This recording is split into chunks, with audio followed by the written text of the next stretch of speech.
and get started. All right.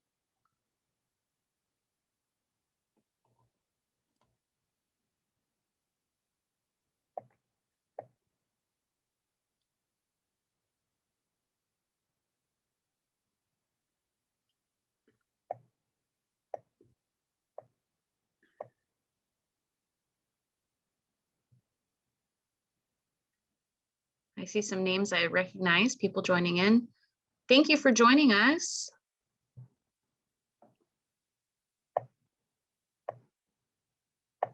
In the past, we've had about a dozen people or so we'll let people filter in. And in the meantime, if you have your chat up, if you're able to, we were wondering if you could share with us any challenges you may have faced in the past year or so, specifically to weather, even Sally. Tell us your story. And as you get your answers in, we will wait for everyone to come on and then we'll get started.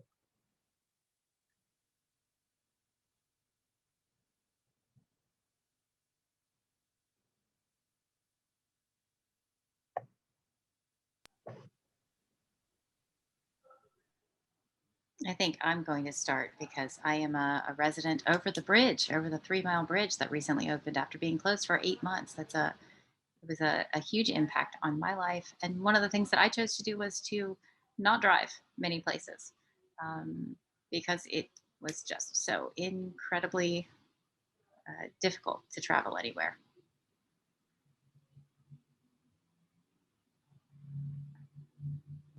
That's a very obvious but very valid answer. I think we've all been impacted by the bridge. It is a big city problem, but it's also caused a lot of individual challenges. And I think it's really important to point out that some really unexpected things can occur from extreme weather, despite your best efforts to plan ahead. Oh, we have a 4th grade class joining us from PACE. Well, thank you, Miss Ballard. I appreciate you joining us. All right.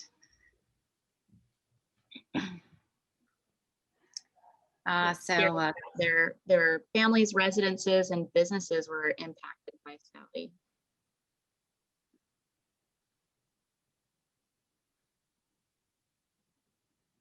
Well, I'm excited to have. How many people are in your class, the 4th grade class? How many people are there?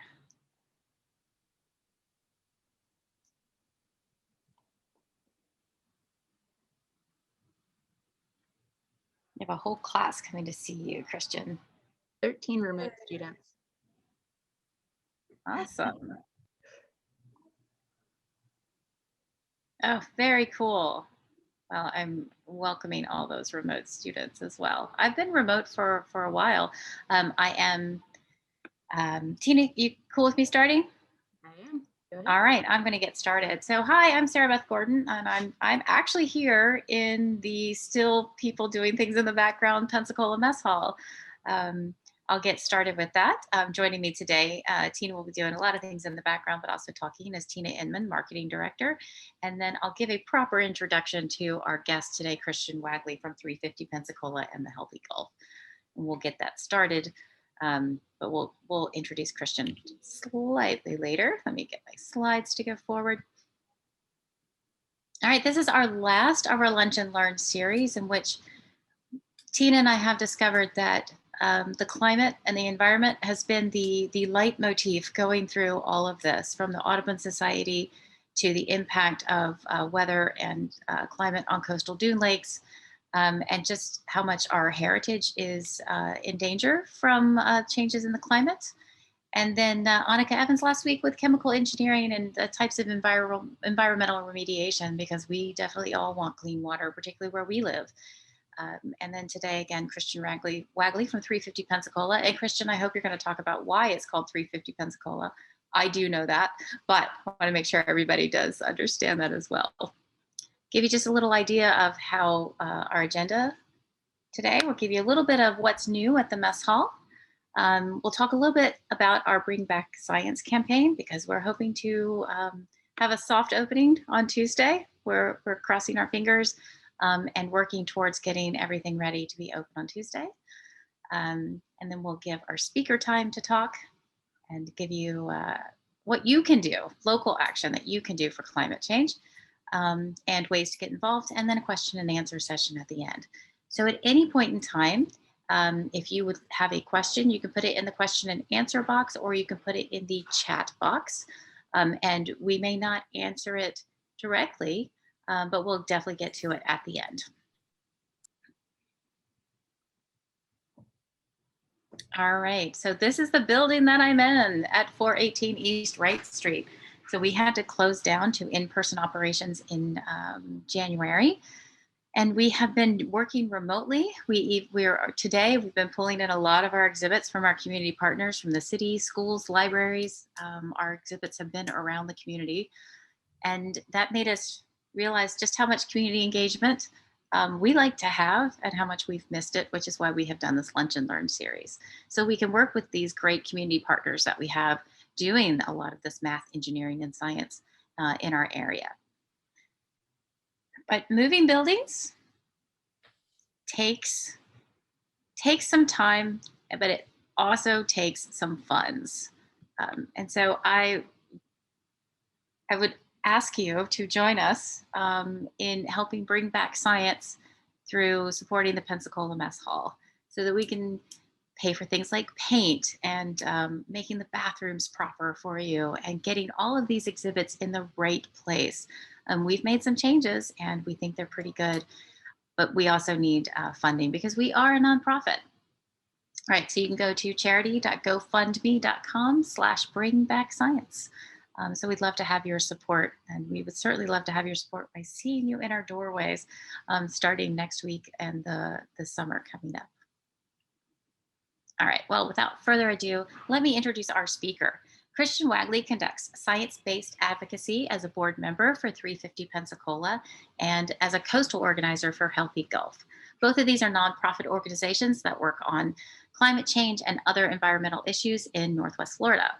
He also recently served as environmental leader for Pensacola Mayor Grover Robinson's transition team. Christian holds a master's degree in biology and coastal zone studies from the University of West Florida. He'll be talking about what citizens and government are doing to address climate change in Northwest Florida and the science outlining both current and future impacts. I am super excited to hear from Christian, so I'm going to mute myself, Christian, and give you the floor.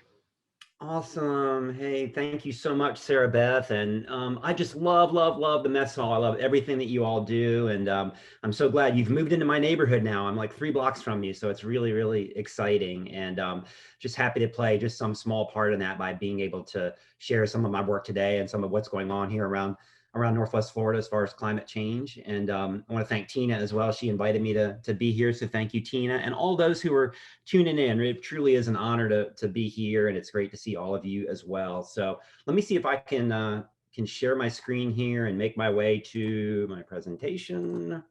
There we go. How's that looking? Y'all seeing that okay? All right.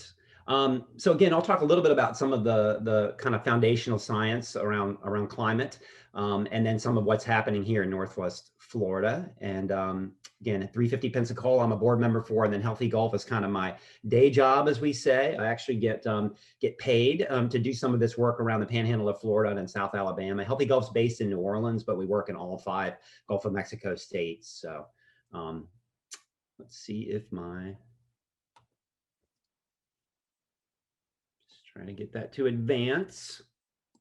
There we go. Just had to find a different button. So again, talking about climate change and climate science, this is the one and only home we have, right? It's the only one we've ever known, and it's the only one we will ever know. Now, maybe a few of you that are really young might have some fantasies of, living on Mars at some point or something like that, but probably pretty unlikely. This is where we are, and this is where we're going to be. And we have everything we need here. We have this wonderful, amazing living planet that provides everything for us if we just treat it right and take care of us. And today with climate change, it really is the epic challenge of our time, but it also creates opportunities to do some things better as well. And I'm optimistic that we're going to rise to the occasion. So talking a little bit about some of the basic science that I think we all learned back in, certainly in high school or middle school.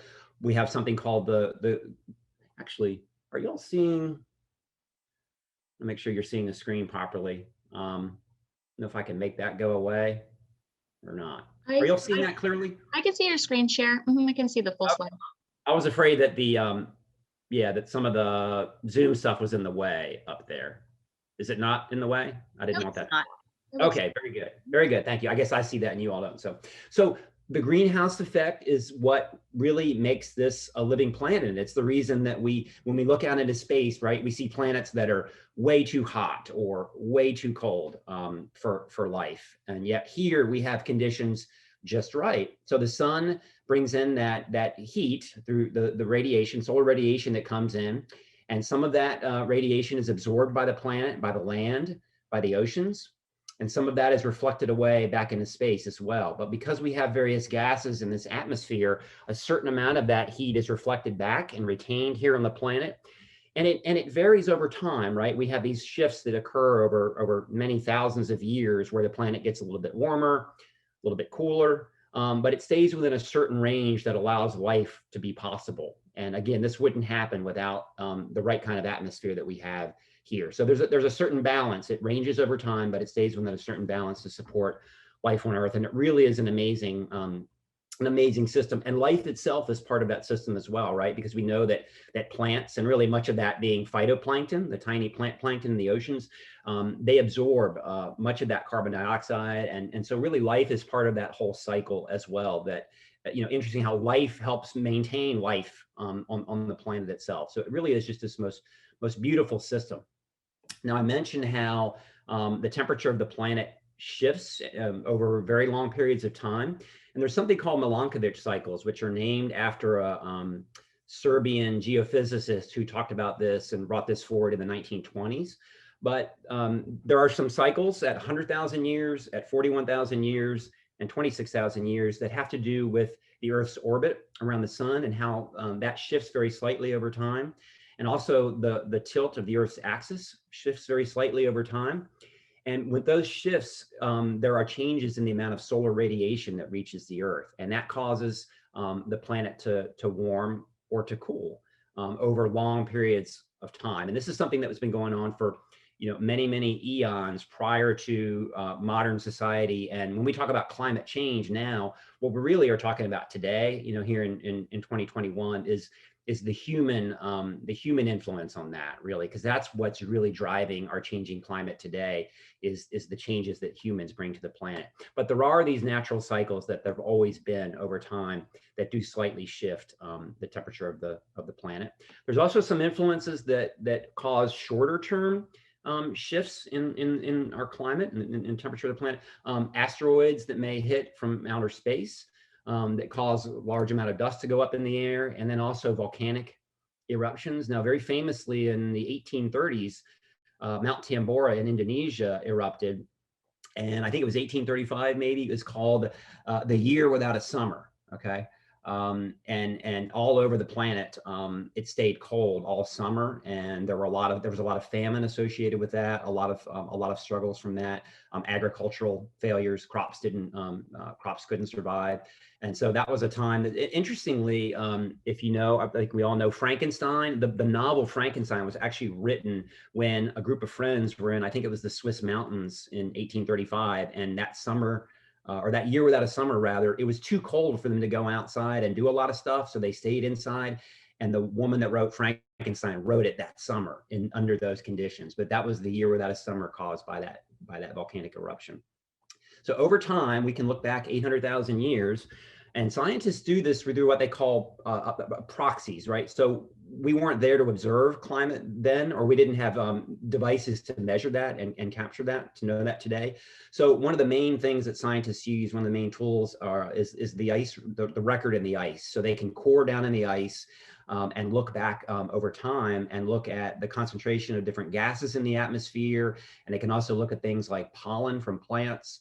And from those things, they can determine what the atmosphere was like then. And so you see here the darker blue color being the amount of carbon dioxide in the atmosphere, which is the main greenhouse gas that drives things more than any other. And then the temperature corresponding with that. And if you look closely, you also see some of those 100,000 year cycles that Milankovic talked about as well, where at the very top there is going to be the warmer periods.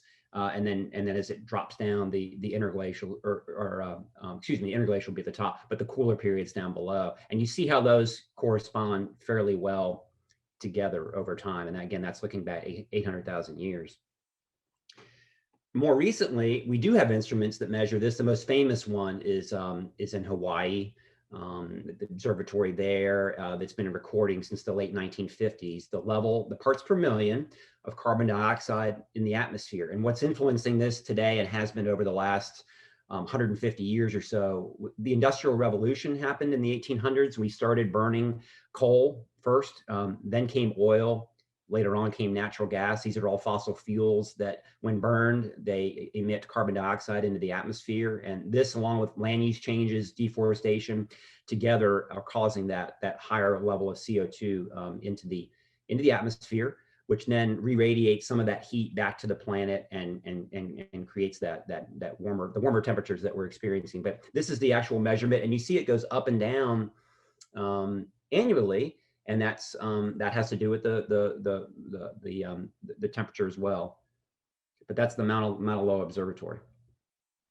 So if you were born, I think after 1985, you have never experienced a month that's colder than that was colder than normal.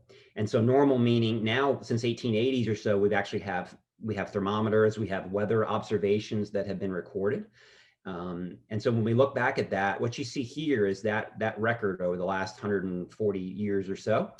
And in the blue there to the left, the earlier phase, you see when temperatures were cooler than average over that period of time, okay? And then somewhere in that period from the 40s through the late 70s or so, you see that period where there's some years were warmer than average, some years were lower than average.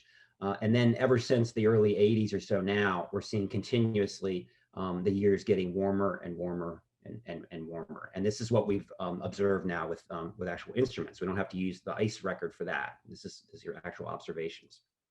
So from all that, from the increased levels of carbon dioxide and other greenhouse gases in the atmosphere, and by the way, what carbon dioxide does is it also drives water vapor, and water vapor is actually the biggest, I can go back for a second. Water vapor is actually the biggest greenhouse gas. But carbon dioxide is the one that actually has a control over the amount of water vapor in the atmosphere as well. So CO2 is really the most important one. And then another one is methane, which is basically what natural gas is. And that emanates from natural sources as well, such as colonies of termites. And then there's agricultural practices, such as the way I think rice fields will emit some of that. And then also the production of cattle as well is a big source of methane. And then when methane is released from natural gas production, so when they are drilling wells and distributing that and all, that releases that as well. So one of the advantages of, I'm now comfortably in middle age and been working on these things for a while, was back in 1998, I was writing for the Pensacola News Journal, and an activist came to town to raise awareness about climate change, and he went down and I think he had some costume on, the sign or something that was down at the foot of the 3 Mile Bridge here in Pensacola. And I went out and covered it for the Pensacola News Journal. There wasn't a lot of talk then as much about climate change. And he was really focused as well on one of the impacts of climate change being sea level rise. The level of the sea rises as the temperatures warm. And that happens for a couple of reasons. So as temperatures get warmer, ice sheets and glaciers that are on land melt, and that water flows into the ocean, and that causes the level of the ocean to rise. And the other thing is that we know that something, an object, when it increases in temperature, it expands in volume. And so that's thermal expansion of seawater, and the ocean takes up more volume as it gets warmer as well. And so he was down there, and I did this interview with him, and then to check on some things, I called scientists, right? And this is Dr. Greg Stone, who was the director of the Coastal Studies Institute at Louisiana State University. So I asked him some questions about climate change and sea level rise. And he said to me, and this is in 1998, he said, yeah, we're, obviously climate change is going on and the temperatures are warming up, but we're not yet seeing the signature in the rising seas yet. We're just not seeing that yet. This was in 1998. And it was too soon then for him to see that. Now we see that signature very clearly. This is from the tide station here in Pensacola that's been continuously contributing or recording rather the level of the sea here since all the way back in 1923. It's a very, very clear trend over time. And again, you see the seasonal up and down because during the winter months, the level of the sea actually drops a little bit, right? Because the water's cooler, it contracts a little bit in volume and then expands again in the summertime. But over time, clearly there's been a rise here, and this is what's been measured since 1923. So we have that tide station right down there at the edge of the port of Pensacola. And much of that rise of, around 10 inches or so over the last century, I add on another inch from the 9 that's cited here. Most of that has actually happened really in the last quarter century. So you really see that accelerated rise now in the last 25 or so years. And in 1998, when I was talking to Dr. Stone, it was too soon yet. He didn't quite see that signature yet in the data, but now it's there. It's very clear. The level of the sea is rising much quicker now. And that's really traced to the burning of the fossil fuels and the increase in carbon dioxide in the atmosphere. We see that here locally, places like Fort Pickens and the road to Fort Pickens. It's probably the most endangered road in America. It will go away eventually at some point. We will have to give that up. The island is in pretty rapid retreat due to sea level rise, and even getting out there now can be a bit of a dilemma, and you really have to check the weather. And sometimes the Park Service has to close the road for days at a time when the wind's blowing and the water rises higher.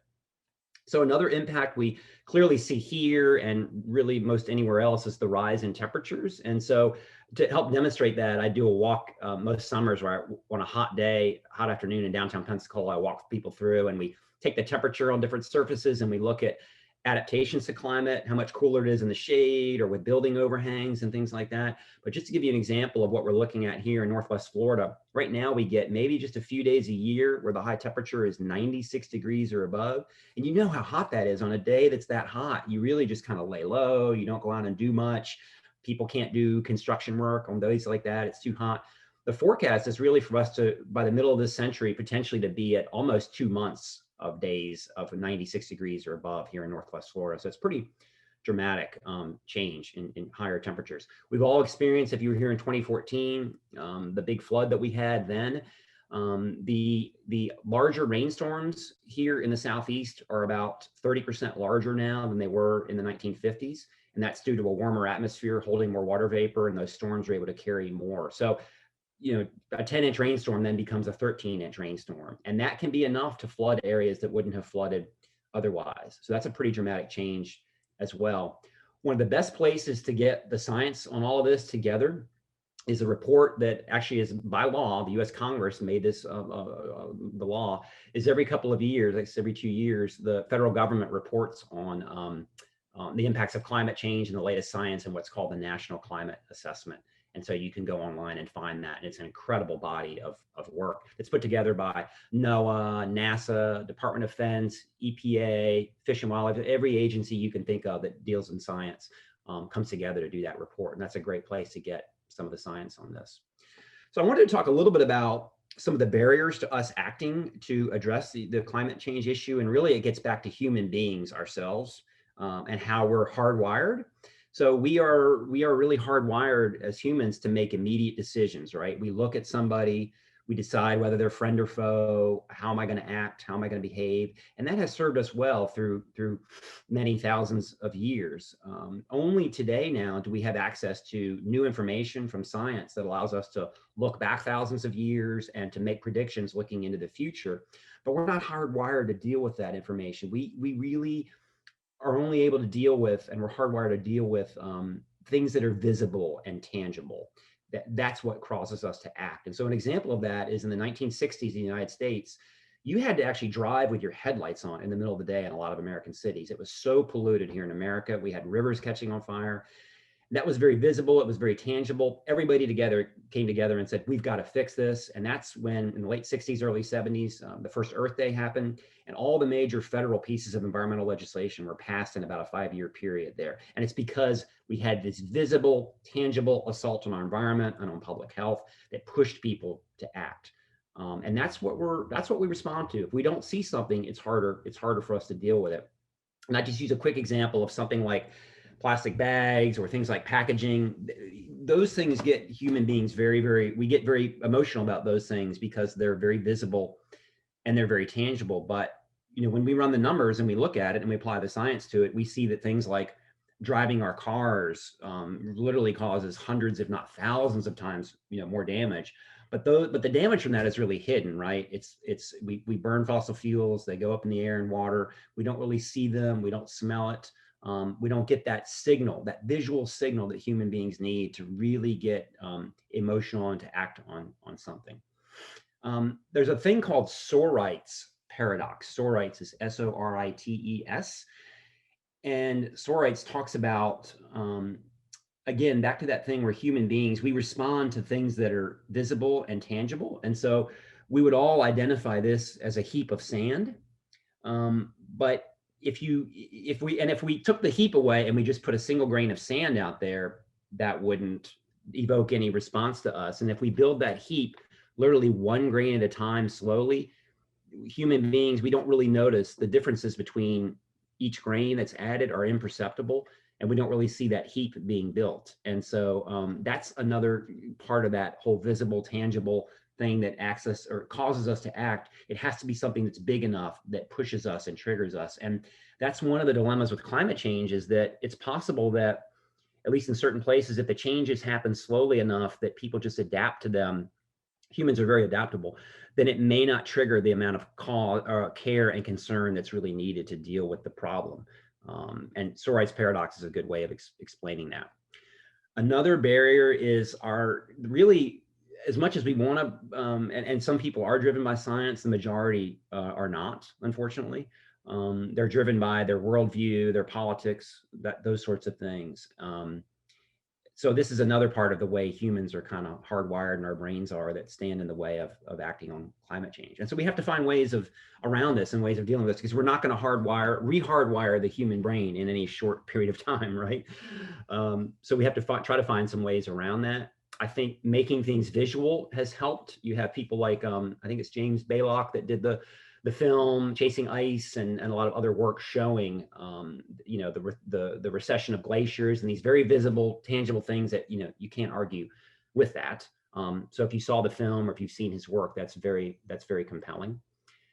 One of the things they've also found is that when people experience natural disasters now, that's driving a lot more concern about climate change, if you've experienced that firsthand. And that's the reason that the polling shows that here in Florida, for example, people are a little bit more concerned about climate change than a lot of other states, because of the fact that Florida has been subject to more natural disasters with hurricanes and extreme rain events. So that's another thing that prompts people to action.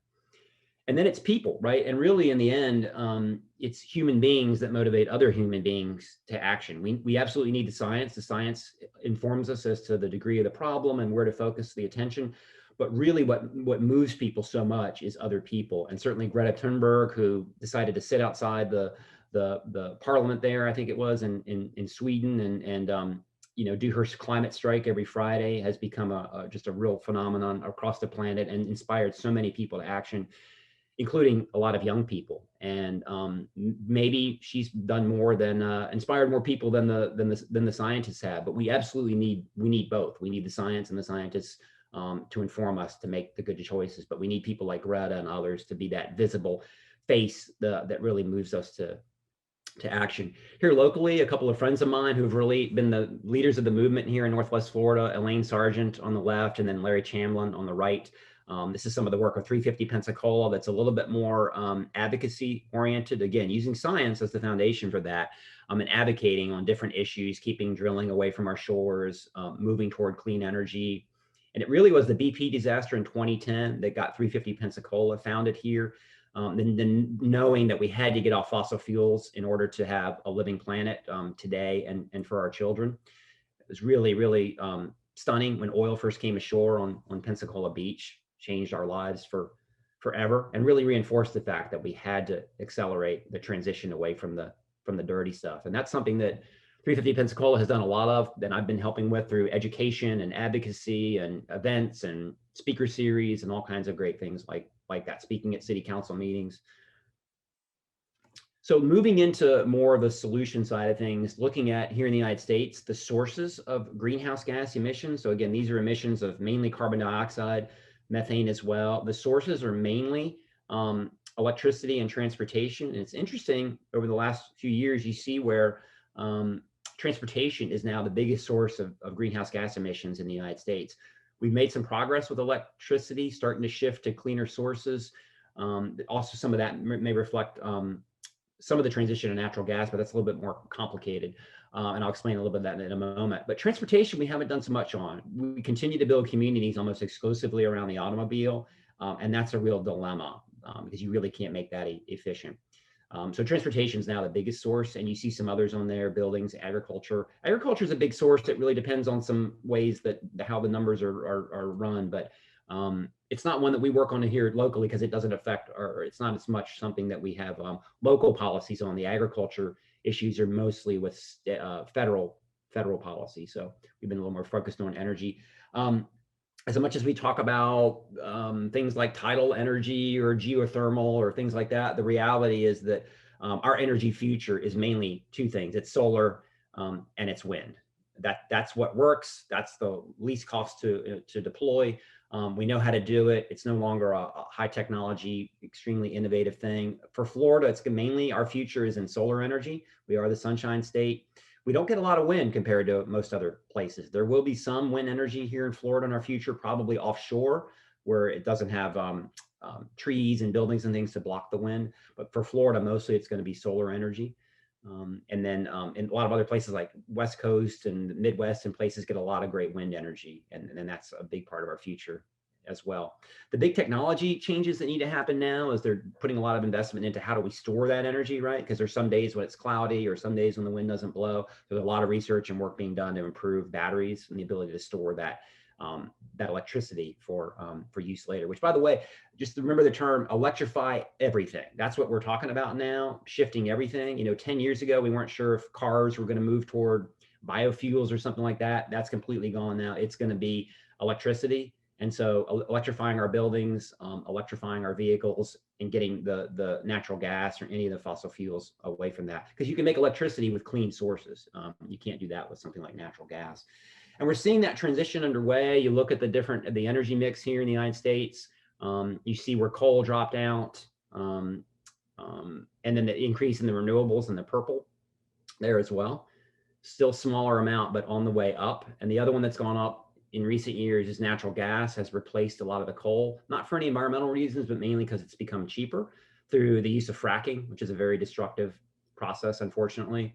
And the real battle today is about energy and who controls it. And so our utility companies want to control that energy and sell it to you at a price that they largely get to determine. And so there's a lot of battle around that. They don't want people to put solar panels on their rooftop of their building, and because that takes money away from them that they would rather sell you. So there's a big battle about that. Florida, unfortunately, has some laws that are more restrictive about access to financing models that allow people to do more solar panels on their own rooftop and such. And Gulf Power recently renamed their power plant on the north side of town the Gulf Clean Energy Center.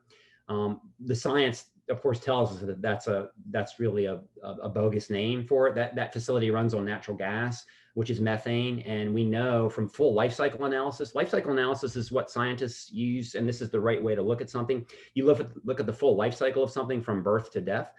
Natural gas is much cleaner than coal at the time of combustion when it's burned in the plant, but a lot of natural gas leaks during the extraction process when it's drilled, mainly through fracking, which is a very destructive process, and then the distribution through the lines that transmit that gas. It leaks into the atmosphere, and that methane is a very potent greenhouse gas. So we certainly wouldn't consider a power plant running on natural gas to be clean or renewable. But unfortunately, there's a big battle around energy now and who controls it. And so I think a lot of the marketing and such has gotten involved in that. So another thing we've absolutely got to do, we're making some inroads for, is creating a walkable, bikeable city. A community built around cars is always going to be far more destructive to the environment. These are the patterns we see in the older parts of our cities where people are really, cars are kind of put to the side a little bit, and it's more friendly for walking and more biking. And again, these are places that are typically we see in the areas built before World War II or so. And this is just a quick example of the efficiency. Cars can, you've got 3,000 pounds of metal and glass moving a 150-pound person, and you can never make that efficient, regardless of what the fuel source is. The bicycle is the most efficient form of transportation the world has ever known. And the chart here talks about something called a velomobile, which is basically a bicycle set down low in a recumbent form with a piece of over you to be more aerodynamic. But let's just say bicycle.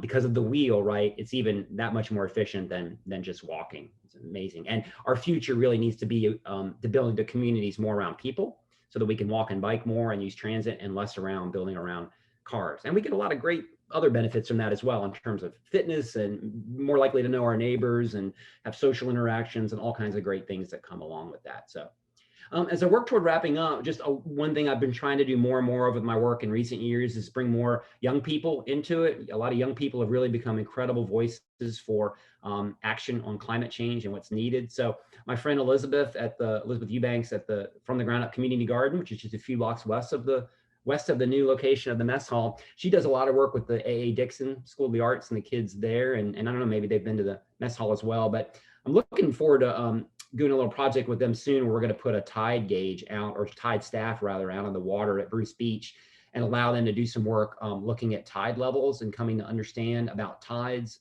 and tying that into sea level rise as well. And they can use that data and pull that data from the tide station that I mentioned at the Port of Pensacola and look at how that's changed over time. And then hopefully present that information to like our city council members, who are really the big body here now in Northwest Florida that I've been working toward. The city of Pensacola, the city council just recently set a goal to get 30% of the city's energy from renewable sources by 2030. They also have a goal from their climate task force. You see the recommendations there, their report from a couple of years ago, that the city needed to move to 100% renewable energy by 2040. There's about 11 other cities in Florida that already have that goal. So that emphasis is there. We've got to move to the clean energy, the wind and the sun, and get away from the fossil fuels, which are not renewable. Mayor Robinson has endorsed that 30% goal as well. So I'm trying to work with all of them and would love to work with more young people to bring their voices forward and help them. Young people have so much at risk, right? You're going to live a lot more years than I am, and the climate is changing, but we absolutely have the ability, if we can reduce our greenhouse gas emissions and shift to cleaner, renewable forms of energy, we can avoid the worst impacts of climate change and how that's going to affect our community.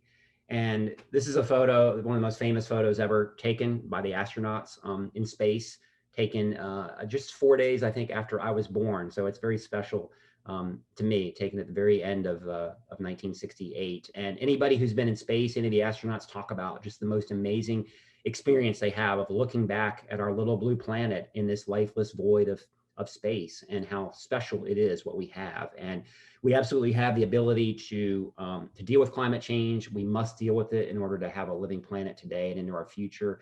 And I would love to work with anybody who wants to work on these issues here locally. We are making some progress, and I'd love to work with more folks and get more folks involved. So thanks, y'all.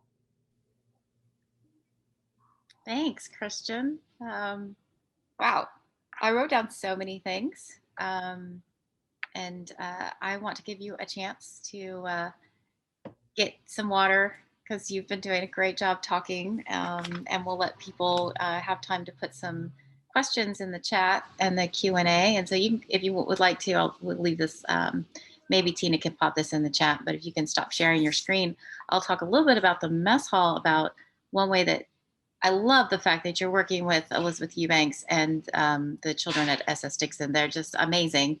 And yes, they've been here. And we go to the garden every once in a while. I'm going to go back and share my screen for just a moment, as we'll let Christian do some, take a sip of water, and talk about just what I love. This is the idea of putting that the tide, monitoring the tide down there at Bruce Beach with a group of students is a great way for people to get involved and see what's happening in their community along our coastline. And that's what we'd like you to do. We would like you to join us on scistarter.org/NOAA-mess hall. And we want you to be a data collector, a citizen scientist. How you do that is you register at scistarter.org, which Tina will put that information in the chat.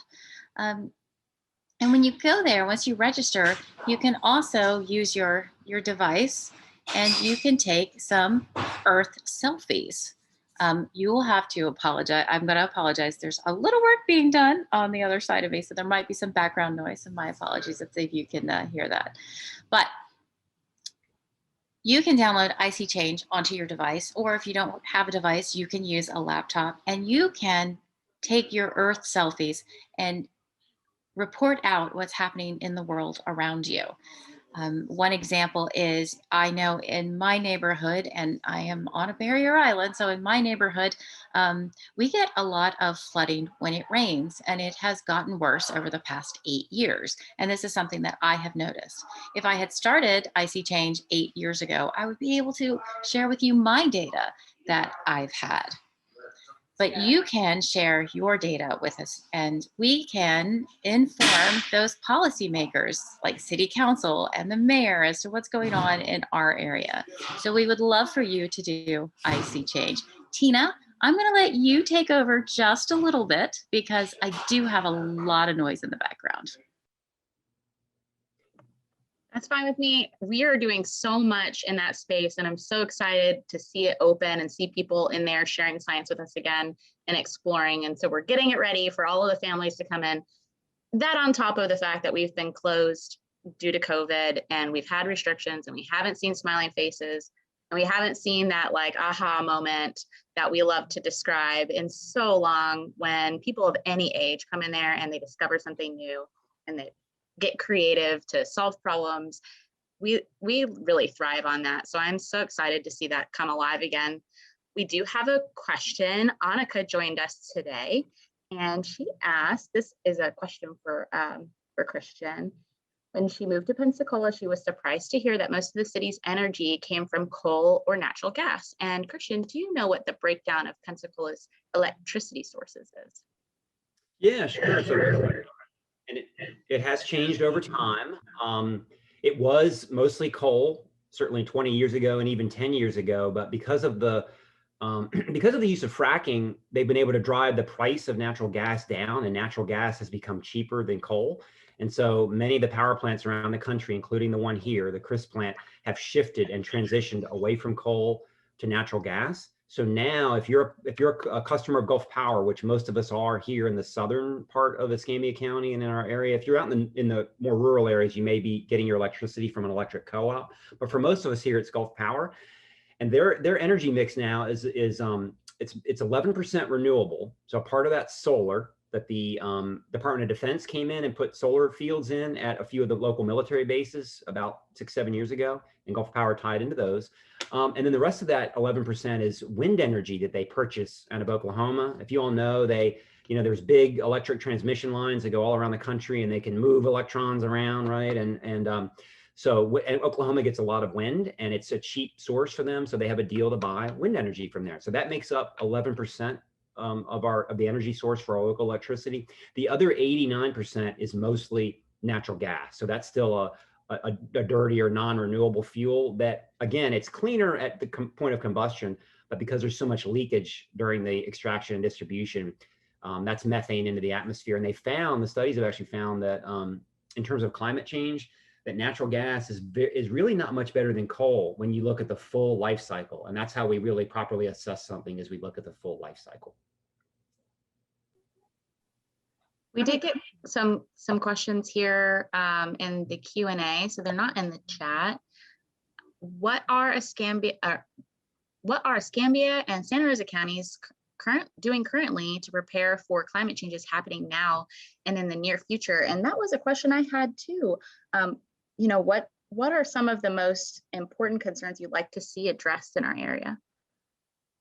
Well, both counties are starting to do they've started to do some studies looking at how the communities are already being affected and will continue to be affected by climate change. A lot of that is looking at sea level rise, right? So we are coastal here. The level of the sea is rising. I showed that in the presentation. And so there have been some studies done mainly in Escambia County, and I think Santa Rosa is starting to look at that. What areas of their shoreline might get flooded in the years to come? How do you plan for that? How do you start to help people do things like, do they need to elevate their building? Do they need to build a seawall?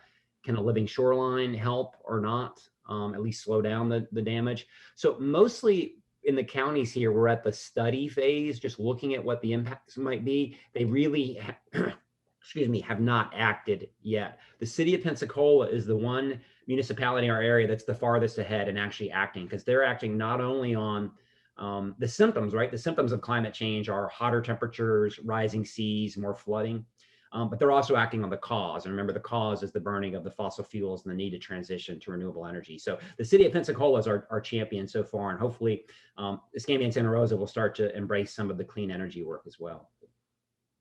Okay, so Krista, the chart that you showed, in which if you were born after 1985, you have never experienced a month that was colder on average. That shocked me, and it obviously made an impact on one of the people attending. And what was the year that the summer was colder? That was the famous year without a summer, it's known as, was I think 1835, so a long, long time ago. And that was again caused by a volcanic eruption that shaded out the sunlight for a long period, for a year. Okay, all right. That was a really amazing. I have not seen that graph, and I knew about that particular summer, but that just really that made a very big impact on me, is to look at that and to see just in data. Of course, I'm a scientist, so data does change my mind. So Annika does have another question, our lovely engineer. Do you think offshore wind is a feasible renewable energy option for the Pensacola Gulf Coast area? And I know that along the Massachusetts coast, I believe it's in Massachusetts, they just got approval and they've been trying for a very long time to get that, I think a decade or so. Do you have any concerns about offshore wind? Because I know people out there do. Yeah, great question. So when we look at some projections into the future for Florida to go to 100% renewable energy, again, the vast majority of that is predicted to come from solar energy. But a small amount, I think what I've seen is somewhere around maybe 10% could be offshore wind. But when we look at the Gulf of Mexico as a whole, and again, the organization Healthy Gulf, we work in all 5 Gulf states. So that's Florida, Alabama, Mississippi, Louisiana, Texas. There recently was a study done by the federal government has an agency that manages these offshore areas, and they're the one that give permits to do offshore drilling and such.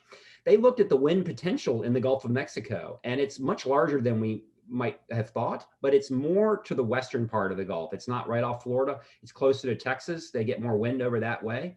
So absolutely, offshore wind in the Gulf of Mexico is going to be part of our future. Although I think the solar energy is going to be is certainly going to be a bigger part, but we need every bit of it working in order to do it right.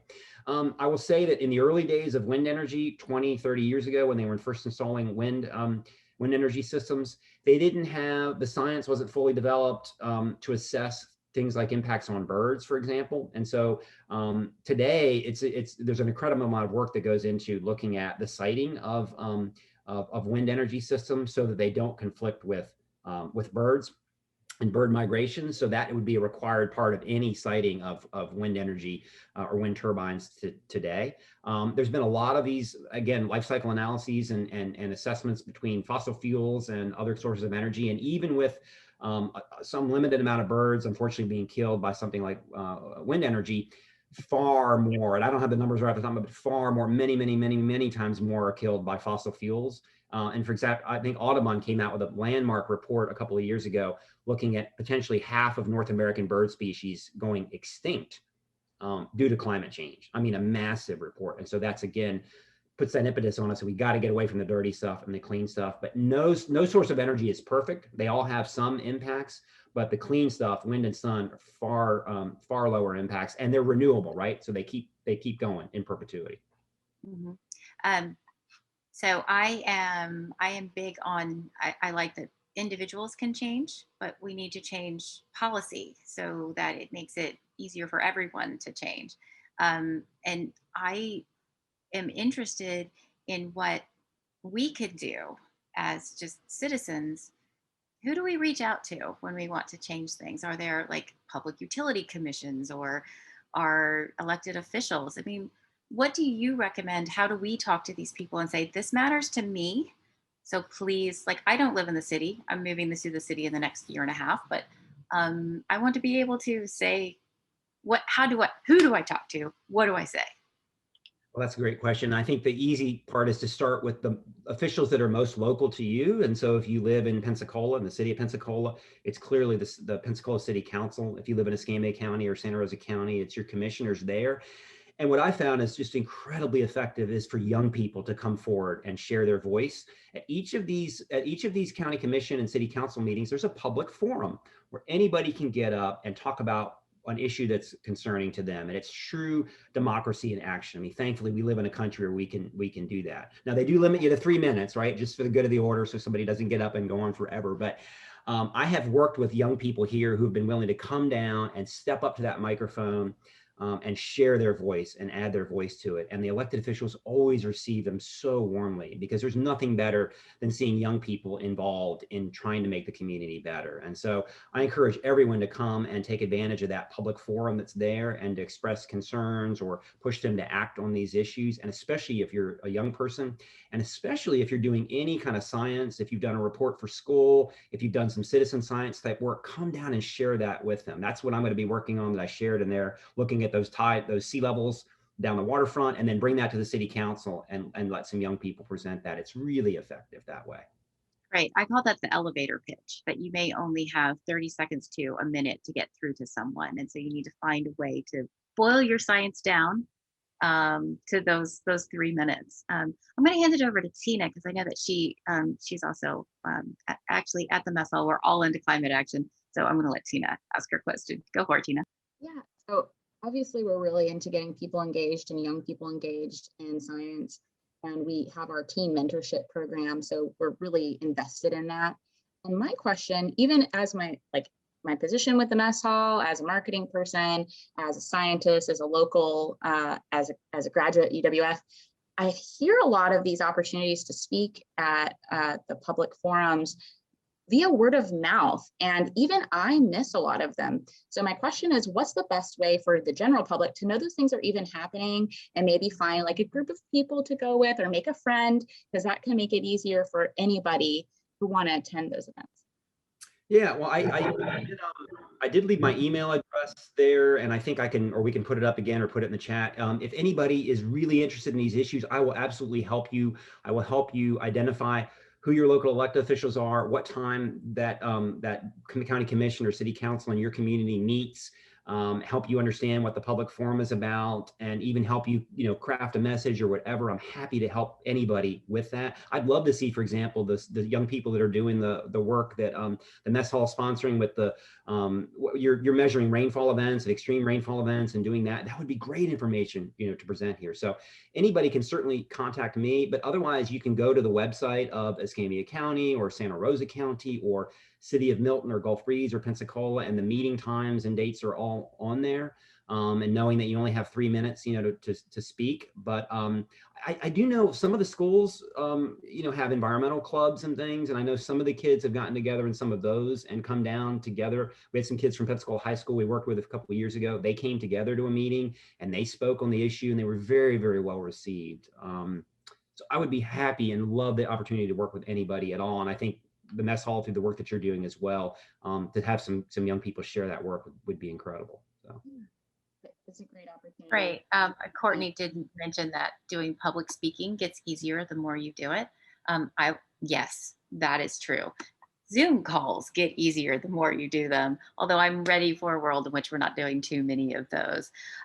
Another thing that I thought was interesting is that we all have to pay attention to greenwashing.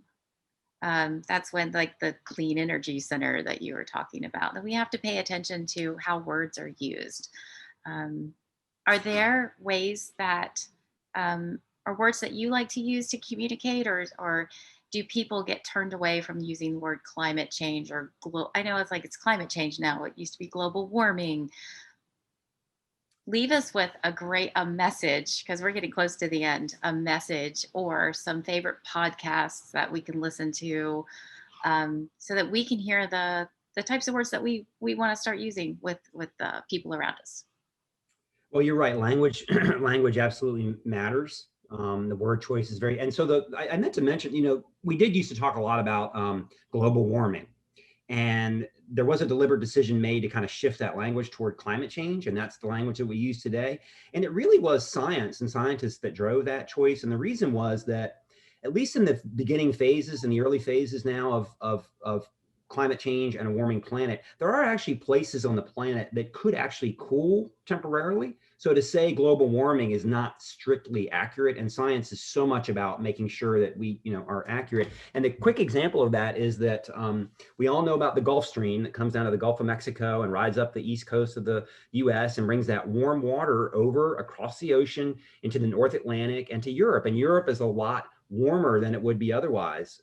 It would be much colder if it didn't have that warm water coming all the way from the Gulf of Mexico, all the way over there. That's the planet's natural system of redistributing heat. But with climate change, they're looking at the ice melt in the North Atlantic, and that ice, or all that new fresh water, actually pushing the Gulf Stream away and messing up that natural conveyor belt there of that pattern. And so Europe could actually get, and they're looking at it getting colder. So that's why we changed that. I don't know about specific land. What I would tell you is that I think more than anything, it's stories. People respond to stories.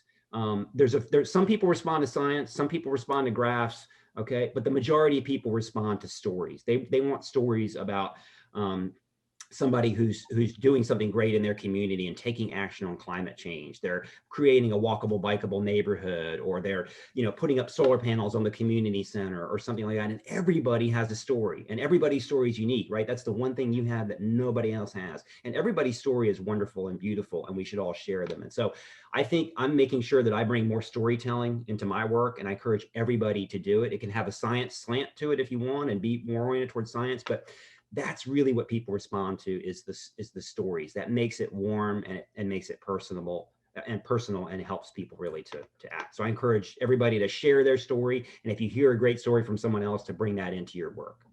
Wow, thank you. That is really great. Yeah, share your story. I think that's a really great way of looking at it. I do want to, since this is what you do, and for me, it's, I do listen to a lot of different podcasts. Do you have a podcast or two that you would recommend that some of us start listening to? Well, I'm going to throw you for a loop on that one, because I'm not going to give you one on climate change. I'm going to go back to that issue of human psychology and the brain and how we're hardwired. And so I would give you one called The Hidden Brain. Shankar Vedantam, NPR, yeah. There we go. There's some fans already. I follow his work a lot, and it's just amazing the things that we just do every day that we don't know we're doing, right? Because we're hardwired a certain way, and it's fascinating trying to understand that. So I encourage everybody to check out that podcast. You can even just read. I read one of his books recently. Amazing, amazing. Our brains we're incredible, but they get in the way of some of the things that we need to do better on. And so I think understanding where those roadblocks are can only help us, whether it's dealing with climate change, whether it's racial issues. I mean, there's any number of things where we have these things within us that we don't even know about that we do, and the hidden brain can help with that. So I had never heard the term Sorites paradox. Is that how it's pronounced? Sorites paradox? yes, I'm aware of the concept, but not the label, and that just ticks something in my mind, because that is such a key to critical thinking, that we can see something and not really perceive it for what it is. And I encourage everyone to practice that daily, just thinking critically and how you're thinking critically about the world around you. Yeah. Well, Christian, I want to thank you so much for being the last of our Lunch and Learn and wrapping up and talk about climate, because you brought it back to the beginning with birds, and that's where we started, because it's just really amazing. We do all share this climate, and we should all care about it. And it is good to hear from you so that we can get other people to care about our climate as well, because it is the thing that we all share. And I really appreciate it. Thank you so much. Thank you for everyone for joining us and the really great questions. We've had a great time with this, and I hope to see all of you in person here at the Mess Hall starting in June. We really look forward to it. Again, Christian, thank you so much. I have such a page of notes going on so that I can do some more reading a little later. All right. And Tina, thank you for doing all the stuff in the background and keeping me straight. organizing all of this. We'll send the links out to everyone in the follow-up email that gets sent from Zoom. So what Christian shared and all the links we shared today will be in that as well. All right, well, keep on doing some science and keep on some climate action and tell your story, share your story. All right, thank you, Christian, so much. I hope everybody has a great day.